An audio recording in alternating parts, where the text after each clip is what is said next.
오늘 우리가 함께 볼 하나님의 말씀 신약성경 고린도전서 15장 3절에서 8절의 말씀입니다. 신약성경 282쪽 제가 이 말씀을 봉독하도록 하겠습니다.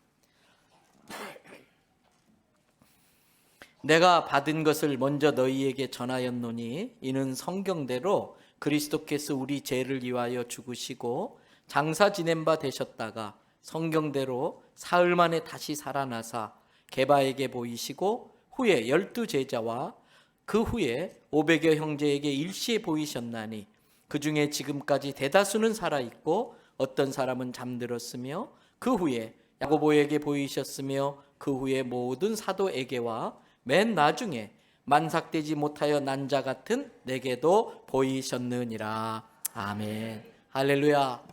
오늘도 저와 여러분의 가정, 자녀 그리고 하는 모든 일들마다 하나님의 도우시는 손길이 함께 하시길 주님의 이름으로 축복합니다. 오늘 말씀을 시작하면서 글 하나를 소개하겠습니다. 어쩌다 한바탕 턱 빠지게 웃는다. 그리고는 아픔을 그 웃음에 묻는다. 그저 와준 오늘이 고맙기는 하여도 죽어도 오고 마는 또 내일이 두렵다. 아, 테스 형, 세상이 왜 이래? 왜 이렇게 힘들어? 아, 테스 형, 소크라테스 형, 사랑은 또 왜 이래? 너 자신을 알라며 툭 내뱉고 간 말을 내가 어찌 알겠어? 모르겠어, 테스 형. 먼저 가본 저 세상 어떤가요, 테스 형? 가보니까 천국은 있던가요, 테스 형? 이 글은 실은 모두가 코로나로 한참 힘든 2020년 추석 특집 방송에 가수 나훈아 씨가 신곡으로 들고 나온 테스 형이라는 제목의 노래 말입니다. 이 노래에서 가수 나훈아 씨는 세상이 왜 이렇게 힘든 거야? 세상 힘들어 죽겠어. 그리고 말로는 서로 다 사랑한다고 하면서 사랑이 왜 이 모양 이 꼴이야? 사랑이 왜 이래? 소크라테스 형, 당신 그렇게 똑똑한데 답을 알면 좀 가르쳐 달라고 이렇게 소리치는 것입니다. 너 자신을 알라라고 하는 말을 남기고 2500년 전에 이미 세상을 떠난 철학자 소크라테스를 다시 소환해서 인생의 답을 알려달라고 우리를 대신해서 가수 나훈아 씨가 외쳤던 것입니다. 그러나 여러분, 소크라테스도 공자님도 석가모니님도 이 나훈아 씨가 묻는 질문에 답을 해줄 수가 없습니다. 그분들은 너무나 훌륭하고 탁월하신 분들인 건 맞지만은 그분들도 역시 사람이었습니다. 이 세상에 그 누구도 인생의 정확한 답을 갖고 사는 사람은 아무도 없습니다. 우리에게 인생의 답을 해줄 수 있는 사람은, 인생의 정답을 해줄 수 있는 사람은 이 세상에 없습니다. 그런데 아십니까? 우리 인생에 관련된 모든 문제는 결국은 죽음과 연결되어져 있습니다. 우리가 살면서 알게 모르게 잘 쓰는 말이 있습니다. 어떤 말인지 아세요? 죽겠네, 죽겠나라는 말입니다. 배고파 죽겠네, 배불러 죽겠네, 추워 죽겠네, 더워 죽겠네, 얼어 죽겠네, 피곤해 죽겠네, 졸려 죽겠네, 아파 죽겠네, 머리 아파, 다리 아파, 배 아파, 아파 죽겠네, 속상해 죽겠네, 힘들어 죽겠네, 짜증나 죽겠네, 성질나 죽겠네, 너 때문에 죽겠네, 쟤 때문에 죽겠네. 결국 인생의 모든 문제는 죽음으로 연결됩니다. 여러분, 우리의 기도도 그래요. 우리의 기도의 상당 부분은 실은 하나님, 내게 물질로 풍성하게 해주셔서 배고파 죽겠다는 문제를 해결해 주세요. 하나님, 내게 건강 주셔서 아파 죽을 것 같으니까 좀 고쳐주시고, 아파 죽을 것 같은 두려움에서 벗어나게 해주세요. 하나님, 저 사람 때문에 못 살겠습니다.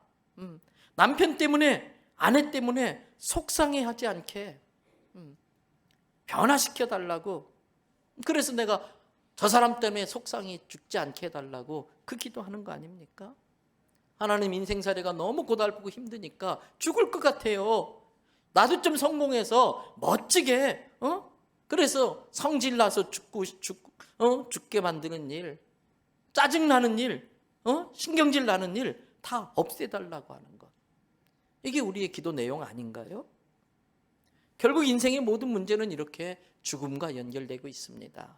그러므로 인생의 모든 문제를 해결하려면 궁극적으로 죽음의 문제가 해결되지 않으면 해결될 수 없는 것입니다. 그러면 어떻게 죽음의 문제를 해결할 수 있습니까? 아무리 죽여도 살아나면 되는 겁니다. 부활이 답입니다. 내 삶의 환경이 어떤 이유로든 죽을 지경이지만 그 나를 힘들게 하는 문제를 들고 주님 앞에 나와서 눈물로 기도할 때마다 주께서 그 고난을 주신 뜻을 깨닫게 하시고 그 고난을 통해서 내가 하나님께 복받을 만한 인생으로 바뀌도록 나를 다루어 주시고 그래서 말씀을 붙들고 다시 살아나면 되는 것입니다. 설령 내가 육신의 질병이든 무엇이든 죽는다 할지라도 사망의 권세를 이겨내고 다시 영원한 생명으로 부활하면 되는 것입니다. 여러분, 우리는 인생의 모든 문제의 정답이 하나님께만 있다고 믿는 사람들입니다. 그렇게 믿는 우리들에게 하나님께서는 인생의 모든 문제의 답을 성경에 주셨습니다. 어릴 적 우리 공부할 때에 교과서와 함께 늘 들고 다니는 두꺼운 책이 있었습니다. 동화전과라고 하는 책입니다. 교과서만 있으면 그 교과서에 있는 나온 문제를 아무리 풀고 싶어도 풀 수가 없어요. 근데 동화전과를 탁 펼치는 순간 거기에 모든 푸는 과정과 답이 나와 있어요. 아무리 어려운 교과서 문제라도 풀지 못할 문제가 없습니다. 마찬가지로 성경은 내 인생의 동화전과인 것입니다. 성경 안에는 내가 갖고 있는 인생의 모든 문제에 답이 있는 걸 믿으시기 바랍니다. 성경이 인생 시험 문제의 정답지인 것입니다. 우리는 성경을 통해 참 진리를 배웁니다. 성경을 통해서 거짓과 진리를 분별할 수 있는 능력을 갖출 수 있습니다. 성경을 통해 한 번 사는 인생 후회 없이 살 수 있는 방법을 배우게 되는 것입니다. 성경은 내가 갈 길을, 방황하는 인생에게 가야 할 길을 알려줍니다. 그래서 성경은 우리 모두의 인생 내비게이션인 것입니다. 내 인생 내비게이션 같은 그 성경 말씀 중에 신약성경 요한복음 14장 6절 말씀을 보십시오. 우리 다 같이 이 말씀을 한 음성으로 읽습니다. 예수께서 이르시되 내가 곧 길이요 진리요 생명이니 나로 말미암지 않고는 아버지께로 올 자가 없느니라. 그렇습니다. 예수님은 하나님이 계신 하늘나라로 우리를 인도하는 길이십니다. 예수님은 이 세상의 거짓에서 분별하게 만드는 진리인 것입니다. 예수님은 생명이십니다. 예수님은 그 생명으로 사망의 권세를 물리치고 부활하셨습니다. 그 부활하신 생명의 능력으로 우리에게 영원한 생명, 영생을 주셨습니다. 그게 너무나 감사해서 오늘을 부활주일로 정하고 예수님의 부활을 기념하고 축하하고 감사하는 것입니다. 예수님은 생명 그 자체이기 때문에 사망의 권세가 우리의 죄값을 권리 삼아가지고 예수님을 우리 대신 십자가에 못 박았습니다. 그리고 무덤에 가두었습니다. 그러나 그 대단한 사망의 권세도 3일이었습니다. 3일밖에 예수님을 가두지 못했습니다. 왜? 예수님은 생명 그 자체였기 때문에. 생명 그 자체이신 예수님은 사망을 물리치시고 다시 부활하셔서 부활의 첫 열매가 되셨습니다. 여러분, 예수님이 부활의 첫 열매라면 두 번째 열매, 세 번째 열매, 네 번째 열매가 있다는 뜻일 것입니다. 누굽니까? 예수 안에 있는 그 생명을 우리도 지니게 되고 예수님처럼 우리가 설령 육신의 죽음을 당한다 할지라도 믿음으로 사망의 권세를 물리치고 부활하여서 예수님 다음으로 부활의 그 다음 열매가 되어질 줄로 믿습니다. 사랑하는 성도 여러분, 예수님을 믿는 우리도 언젠간 죽습니다. 병으로 죽기도 합니다. 사고로 죽기도 합니다. 속상히 죽기도 합니다. 늙어서 죽기도 합니다. 여러분, 시간이라는 게 참 이상해요. 살 때는 왜 빨리 안 지나가나 지루해요. 그러나 지나고 나면요, 왜 이렇게 빨리 지나갔나? 50년 사는 동안 지루하셨지요. 그런데 50년 지나고 나니까 50살 넘으신 분들은 지난 50년이 점 하나 찍는 것 같아요. 점 하나 찍는 것 같아요. 아시는 것처럼 제가 예언의 은사가 있지 않습니까? 벌써 아시네요. 오늘 한 번 더 여러분의 얼굴 상을 보고 예언을 하겠습니다. 이 자리에 계신 상당수가 50년 안에 가실 것 같아요. 또 어떤 분은 10년 안에 돌아가실 분들도 있어요. 그런데 돌아가는 직전에 보면은 50을 사셨든 70을 사셨든 100년을 사셨든 지나온 세월은 점 찍는 것 같이 잠깐 지나가는 겁니다. 나라는 존재는 이 육체가 아닙니다. 진정한 나는 이 육체 안에 있는 나의 영혼이 나인 것입니다. 이 몸뚱아리 이 육체는 내 영혼이 잠시 머무는 여관과도 같은 곳입니다. 그래서 성경은 우리 인생을 잠시 머물다가는 나그네라고 표현하고 있습니다. 이 영혼이 육신을 입고 살 동안에 마귀의 거짓말에 속아 죄를 짓게 되면 죄로 물든 영혼이 됩니다. 여러분, 죄로 물든 영혼은 천국에 들어갈 수 없습니다. 천국은 100% 거룩한 것, 완전히 거룩한 곳이기 때문에 죄로 물든 영혼이 천국에 들어가면 천국이 오염됩니다. 죄로 오염된 천국은 천국이 아닌 것입니다. 때문에 하나님께서는 그를 믿는 자들에게 온전한 천국을 주시기 위해서 천국이 오염되지 않도록 죄로 오염된 영혼은 천국에 못 들어오게 하고 지옥에 폐기 처분하는 걸 깨달으시기 바랍니다. 그래서 죄로 오염된 영혼은 지옥에 버려져서 영원히 꺼지지 않는 그 불구덩이에서 영원토록 고통 가운데 있게 되는 겁니다. 저는 오늘 이 시간에 이 자리에 있는 모든 분들, 또 방송으로 인터넷으로 이 말씀 들으시는 분들 한 명도 지옥 가지 않고 천국 가기를 주님의 이름으로 축복합니다. 여러분, 죽음은 영원한 하나님 나라에 들어가기 위한 과정일 뿐인 것입니다. 우리는 죽음의 과정을 통해서 육신에 오신 이 몸을 흙으로 돌려보내는 겁니다. 그래서 매장은 시간의 기운을 빌려서 서서히 흙으로 가는 겁니다. 화장은 불의 기운을 빌려서 빠른 시간 안에 흙으로 가는 것입니다. 우리의 이 육신은 영혼의 그릇으로 사용이 다 되면 고장나요. 그릇 자꾸 사용하면 이가 깨지는 것처럼 결국은 못 쓰게 돼서 버려야 돼요. 교통사고로 못 쓰게 되기도 하고 암으로 못 쓰게 되기도 하고 흙으로 갈 거예요. 이거 별거 아니에요. 진정한 나는 이 안에 있는 하나님의 영혼을 받은 영혼이라는 걸 깨달으시기 바랍니다. 이 영혼은 예수님의 보혈로 죄가 씻김 받으면 너는 천국 들어가도 천국 오염시키지 않겠다. 그래서 천국에서 우리를 환영하며 받아주는 것입니다. 이 믿음이 분명했던 사도 바울은 고린도전서 15장 54절부터 57절에서 이렇게 사망을 향해 외칩니다. 이 썩을 것이 썩지 아니함을 입고 이 죽을 육신이 죽지 아니하는 영원한 몸으로 변화될 때에는 사망을 오히려 삼켜버리고, 육신을 입고 있을 때는 사망이 우리를 삼킬 것 같지만 우리가 영의 몸을 입을 때는 우리가 오히려 사망을 삼켜버리고 이를 이기리라고 기록된 말씀, 이사야서 25장 8절에 기록된 말씀이 이루어졌다는 거예요.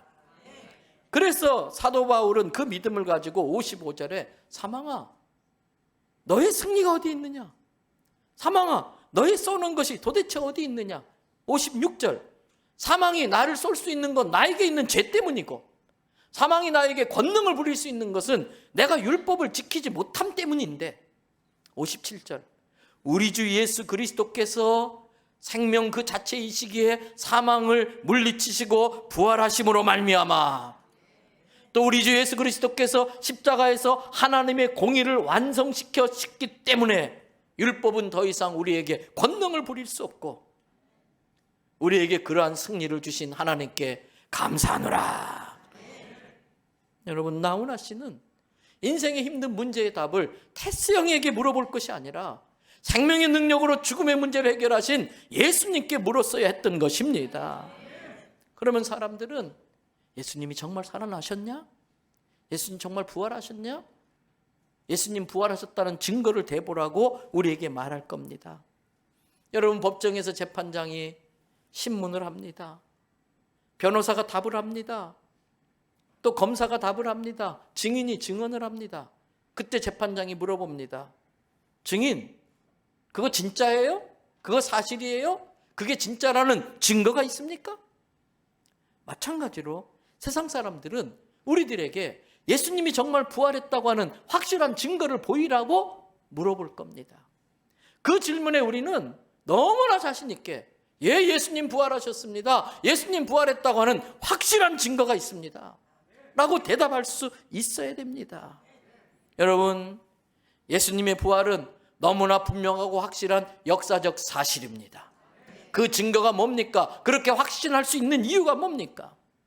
먼저는요, 지금까지 발굴된 수많은 역사적 자료들이 예수님의 부활을 객관적으로 증명하고 있습니다. 어떤 자유주의 신학자는 예수님에 관한 이야기가 모두 다 사람들이 상상해서 꾸며낸 신화라고 주장하는 학자가 있어요. 그런 사람들은 신학교 교수가 될 자격이 없는데 그런 사람들이 있어요. 그러나 역사학자들의 연구에 의하면 어떤 사건이 신화로 자리 잡으려면 적어도 두 세대, 한 세대를 30년씩 계산할 때에 60년 정도가 지나면서 사람들의 입에 그 이야기가 오르내리면서 사람들의 상상력이 덧붙여지면 신화로 자리 잡기 시작한다는 거예요. 그런데 예수님에 대한 기록은 그러한 과정이 전혀 없어요. 예수님에 관한 내용이 문서로 기록되어질 때는 빠르게는 예수님 부활하시고 30년 뒤부터 성경으로 기록되기 시작해요. 그리고 아무리 늦게 기록된 것도 60년 이전에 이미 문서화되어졌어요. 예수님의 죽음과 부활이 문서로 사실로 기록되어질 수 있었던 이유는 뭘까요?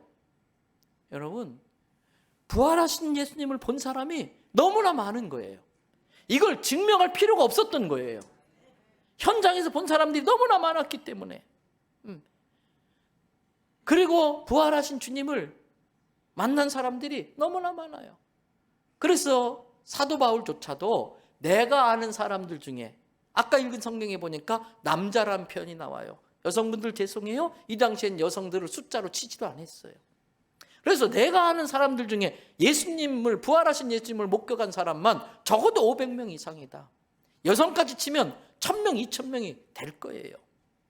그 많은 증인들이 있었기 때문에 예수님의 부활의 사실을 문서화시켜도 반박할 수 없었던 분명하고 실제적인 역사적 사건이었던 것입니다. 그래서 수많은 역사학자들은 예수님의 부활 사건이야말로 인류 역사상에 있었던 모든 사건들 가운데 가장 증거가 많은 실제적 사건이라고 이야기하고 있습니다.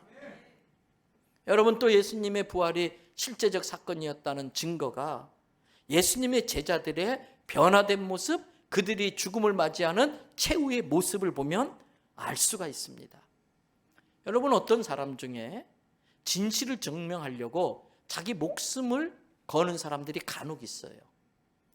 진리를 지키기 위해서 자기 생명을 버리는 사람들이 어쩌다 있어요. 그러나 가짜에다가 목숨 거는 사람은 없습니다. 가짜를 진리로 주장하기 위해서 자기 목숨까지 거는 사람은 없습니다. 예수님의 제자들은 진리를 지키기 위해서 목숨을 걸 만한 대단한 사람들이 아니었습니다. 그들은 진리를 알고 있음에도 불구하고 자기 생명을 지키기 위해서 진리를 외면하고 도망치는 아주 비겁한 사람들입니다. 아주 치사하고 치졸한 사람, 쫌팽이들입니다. 그 12제자가 다 고만고만해요. 배운 것도 없고 무식하고. 그런데 그 중에 좀 나은 게 베드로예요.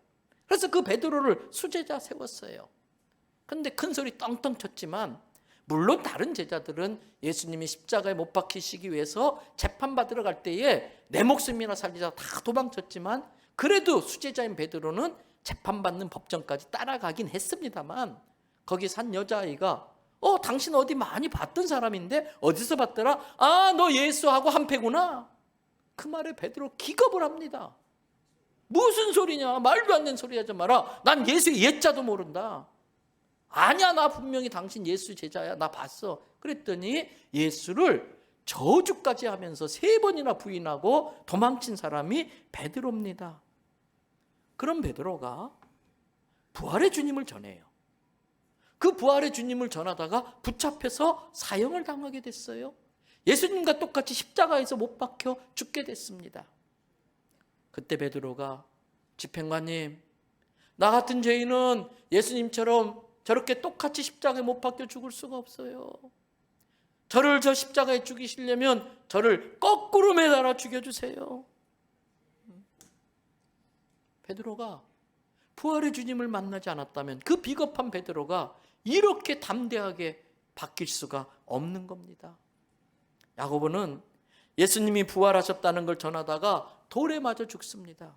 여러분, 도대체 사람이 돌을 얼만큼 맞아야 죽을까요? 건장한 남자가 돌을 도대체 얼만큼 맞아야 죽을까요? 여러분, 예수님의 부활이 굳이 제자들이 꾸며낸 거짓말이라면 돌에 맞아 죽으면서까지 예수님이 부활했다고 말할 필요가 있었을까요? 야고보는 부활하신 주님을 직접 만났기 때문에 그 돌에 맞아 죽는 순간까지 정신이 희미해지면서 호흡이 가빠지는 그 순간까지 예수님 부활하셨습니다, 예수님 부활하셨습니다 외치며 죽어가요. 왜? 부활의 주님을 자기가 직접 만났기 때문에, 그리고 그 부활의 주님이 해주신 천국의 이야기가 사실임을 믿었기 때문에. 그래서 돌에 맞아 죽어가며 정신은 희미해져 가지만은 그러면 그럴수록 야고보의 눈앞에는 천국이 점점 더 선명해지고 또렷해지는 것입니다. 여러분, 죽음은 점 찍는 듯이 한순간입니다. 여기 계신 분들 중에 우리가 생각한 것보다 일찍 죽음 앞에 설 분들이 있습니다. 두려워하지 마십시오. 죽음에 가까이 가면 가까이 갈수록 천국에 가까이 가는 것입니다. 천국이 더 선명해지는 것입니다. 그 믿음을 가지고 사망을 조롱하면서 사망아 너의 쏘는 것이 어디 있느냐, 암만 쏴봐라, 나는 예수 생명으로 영생을 가졌다, 그리고 천국에 자랑스럽게 입성해야 되는 것입니다. 제자 바돌로매는 산채로 몸의 가죽이 벗겨지면서 죽임을 당하는 그 순간까지 예수님 부활하셨습니다. 이건 부인할 수 없는 분명한 사실입니다. 고백하면서 가죽이 벗겨져 죽었어요. 도마는 복음을 전하기 위해서 인도까지 갔다가 화형을 당하면서 자기 몸이 불타가는 그 순간까지 나는 부활하신 예수님을 예배한다, 나는 부활하신 예수님을 예배한다 그러면서 죽음을 맞이해. 흉악한 로마의 황제가 기독교인들을 붙잡아다가 콜로세움 경기장에 집어넣고 보름씩 한 달씩 굶긴 사자를 내보내서 사자의 밥이 되게 해요. 그 죽은 기독교인들을 보러 왔던 황제들이 막 화를 내면서 펄펄 뛰어요. 왜요? 이것들을 어떻게 사자한테 물려 죽으면서까지 웃으면서 죽느냐 이거예요. 어떻게 그 끔찍한 순간까지도 웃음을 잃지 않고 웃으면서 마지막을, 인생을 맞이할 수 있느냐 이거예요. 죽음을 맞이할 수 있느냐 이거예요. 왜요? 사자에 물려주는 순간 하늘의 문이 활짝 열렸기 때문에. 그 천국의 모습을 보니까 사자에 물리는 그 아픔이 아무렇지도 않은 거예요. 고난은 잠깐이지만 영광은 영원한 줄로 믿습니다. 다른 제자들도 한결같이 예수님의 부활을 전하다가 끔찍한 순교를 당합니다. 예수님의 부활이 꾸며낸 거짓말이라면 결코 그런 식으로 죽음을 맞이할 수 없는 것입니다. 여러분, 또 예수님의 부활이 확실하다고 하는 증거가 있습니다. 지금 이 자리에 있습니다. 바로 접니다. 하나님이 살아계시지 않았다면, 예수님이 부활하지 않았다면 저같이 추하고 더러운 것이 이 자리에 서 있을 수가 없습니다. 여러분, 가장 이상한 것이 뭔지 아십니까? 지금 여러분들이 이 자리에 있다는 거예요. 이 자리에 계신 많은 분들 중에 어떤 분들은 불과 얼마 전까지만 해도 내가 이 자리에 있다고 하는 것은 상상도 할 수 없는 일이었어요. 이 피곤한데 이 주일날 집에서 텔레비 보고 뒹굴뒹굴 뒹굴러야 되는데, 임영웅이 만나야 되고 송가인이 만나야 되는데, 옛날에 임영웅한테 송가인한테 미쳐있던 사람들이 예수에 미쳐가지고 지금 와서 이렇게 예배를 드리고 있는 것 아닙니까? 도대체 여러분들에게 그동안 무슨 일이 일어난 겁니까? 도대체 여러분들에게 무슨 일이 일어나서 이 시간 이 자리에 앉아 있는 겁니까? 내가 달라진 게 기적입니다. 내가 달라지는 것은 사람이 할 수 있는 일이 아니에요. 하나님이 나 같은 거 택하셔서 나를 부르셨기 때문에 이 자리에 와 있는 줄로 믿습니다. 그렇게 달라진 사람 중에 가장 확실히 달라진 사람이 사도 바울이에요. 사도 바울은 둘째가라면 서러울 정도로 교만할 대로 교만한 사람이에요. 그런데 그는 교만해질 수밖에 없는 걸 우리가 인정하고 이해해 줘야 돼요. 왜? 그 당시 최고 학문을 졸업했어요. 헬라 철학에 능통했습니다. 로마법에 능통했습니다. 성경에 통달한 사람입니다. 학문에 그를 따라갈 자가 없어요. 오죽했으면 신약성경 중에 27권 중에 13권이 사도 바울이 썼을까요? 대단한 문장가입니다. 그의 가문은 그 대단한 자존심, 우월감을 갖고 있는 유대인들 중에서 가장 자존심이 강한 베냐민 지파 출신이 사울입니다. 당시의 사람들은 돈을 쓰든 무슨 수를 쓰든 수단 방법 가리지 않고 로마 시민권을 살려고 합니다. 대단한 특권이 있기 때문에. 그런데 사도 바울은 태어나면서부터 자동으로 로마 시민권을 갖고 태어나는 명문 가문의 출신입니다. 종교적인 열정은 누가 그를 따라갑니까? 나는 어떤 경우도 구약의 율법대로 살 거야 라고 바리새인으로 헌신한 사람이에요. 그러면서 예수 믿는 저것들, 예수가 하나님이라고 감히 하나님을 모욕해? 저것들은 남겨두면 안 돼. 땅끝까지 쫓아가서 예수 믿는 사람을 죽였던 사람이 바울입니다. 그런 바울이 예수 그리스도가 부활했다고 전하는 그 이유 때문에 순교를 마다하지 않습니다.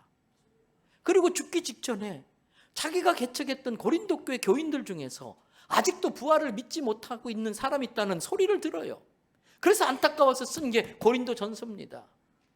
그 중에 우리가 본문을 읽었던 고린도 전서 15장 3절부터 8절의 말씀, 마치 우리가 바울이 되었다는 마음으로 바울의 심정으로 한번 같이 읽어보겠습니다. 내가 받은 것을 먼저 너희에게 전하였노니 이는 성경대로 그리스도께서 우리 죄를 위하여 죽으시고 장사 지낸 바 되셨다가 성경대로 사흘 만에 다시 살아나사 게바에게 보이시고 후에 12 제자에게와 그 후에 500여 형제에게 일시에 보이셨나니 그 중에 지금까지 대다수는 살아있고 어떤 사람은 잠들었으며 그 후에 야곱에게도 보이셨으며 그 후에 모든 사도에게와 맨 나중에 만삭되지 못하여 난 자 같은 내게도 보이셨느니라. 바울은 구약의 전문가입니다. 율법과 구약에 정통한 사람입니다. 눈에 뭐가 씌었든지 그전까지는 구약을 그렇게 꿰뚫고 있는 사람이 예수님이 구약에 예언된 메시아라는 걸 깨닫지도 못했는데 다메섹성에서 예수님을 만났다가 3일 동안 장님으로 있다가 눈이 띄어지면서 구약의 눈이 활짝 열리는데 아하, 예수가 구약에 예언된 바로 그 메시아구나. 그리고 자기 남은 인생을 부활하신 주님을 전하다가 순교까지 당한 사람이 바울입니다. 여러분, 어떻게 사람이 이렇게 달라질 수 있습니까?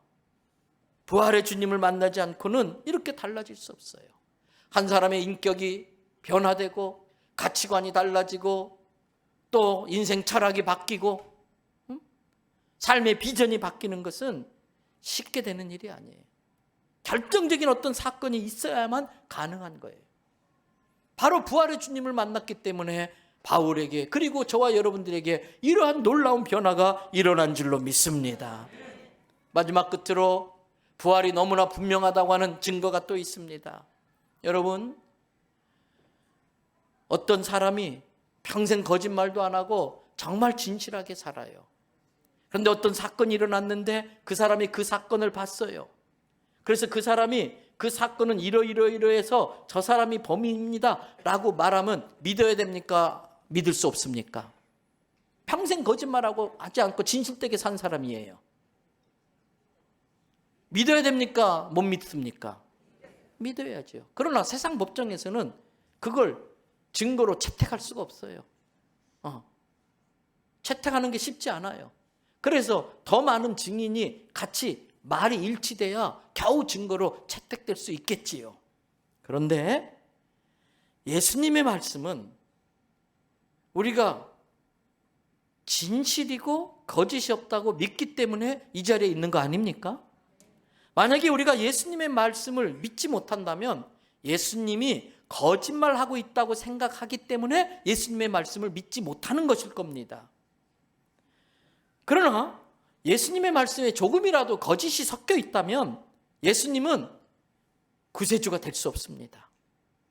예수님의 말씀은 완전 100% 진실만 말씀하셔야만이 예수님이 진정한 하나님이시고 구세주가 되실 수 있는 것입니다. 여러분, 그래서 도저히 거짓말하실 수 없는 예수님께서 십자가 지시기 전에 사복음서에 보면 내가 십자가에 죽을 거야. 그러나 나는 내가 생명 그 자체이기 때문에 사망의 권세를 깨뜨리고 나는 3일 만에 부활할 거야. 이 말씀을 16번 이상을 하셨어요. 거짓말하실 수 없는 예수님이 자기의 부활을 16번 이상 했다고 하면은 이거만큼 확실한 부활의 증거는 없는 것입니다. 그래서 사도 바울은 고린도전서 15장 12절부터 15절에 이렇게 말합니다. 예수 그리스도께서 죽은 자 가운데서 다시 살아나셨다고 하는 것이 진실이라고 진리라고 너희에게 그렇게 말했는데도 고린도 교회 성도들이요, 아직도 너희 중에서 어떤 사람들은 어떻게 죽은 자가 다시 살아날 수 있느냐, 부활이라는 건 없다고 말하고 있느냐. 13절에 만일 너희들의 말대로 죽은 자의 부활이 없다면 하나님이 예수 그리스도도 부활시키지 않으셨을 거야. 14절 그리스도께서 만일 부활하지 못하셨다면 예수님이 부활했다고 전파하고 있는 우리의 전파도 순전히 거짓말이고 다 지금 헛발질하는 것이고,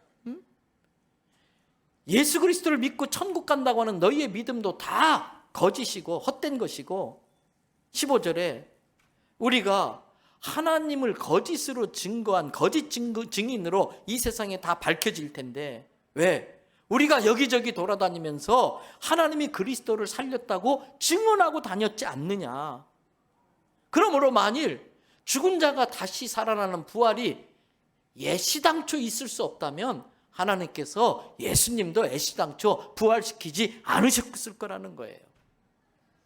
여러분, 예수님의 부활은 분명한 역사적 사실인 걸 깨달으시기 바랍니다. 여러분, 예수님의 부활을 믿는 사람은 예수님처럼 예수님이 주신 영원한 생명으로 죽음과 싸워 이겨내고 죽음과 직결될 수밖에 없는 인생의 모든 문제들을 부활의 믿음으로 이겨낼 수 있다는 걸 믿으시기를 바랍니다. 그러므로 인생 모든 문제의 답은 예수님이십니다. 아무리 나훈아 씨가 부르짖어도 소크라테스가 해줄 수 없었던 그 답을 예수님은 우리에게 해 주시는 줄로 믿습니다. 부활이 모든 문제의 답입니다. 이 믿음을 가지고 부활의 증인이 되어서 아직도 예수님의 부활을 믿지 못하고 마귀의 거짓말에 속아 죄만 짓다가 죄에 오염되어 지옥의 폐기 처분될 수밖에 없는 그 사람들을 찾아가서 예수 믿고 예수님의 보혈로 죄 씻음 받고 천국 가야 된다고 복음을 전하는 저와 여러분 될 수 있기를 주님의 이름으로 축복합니다.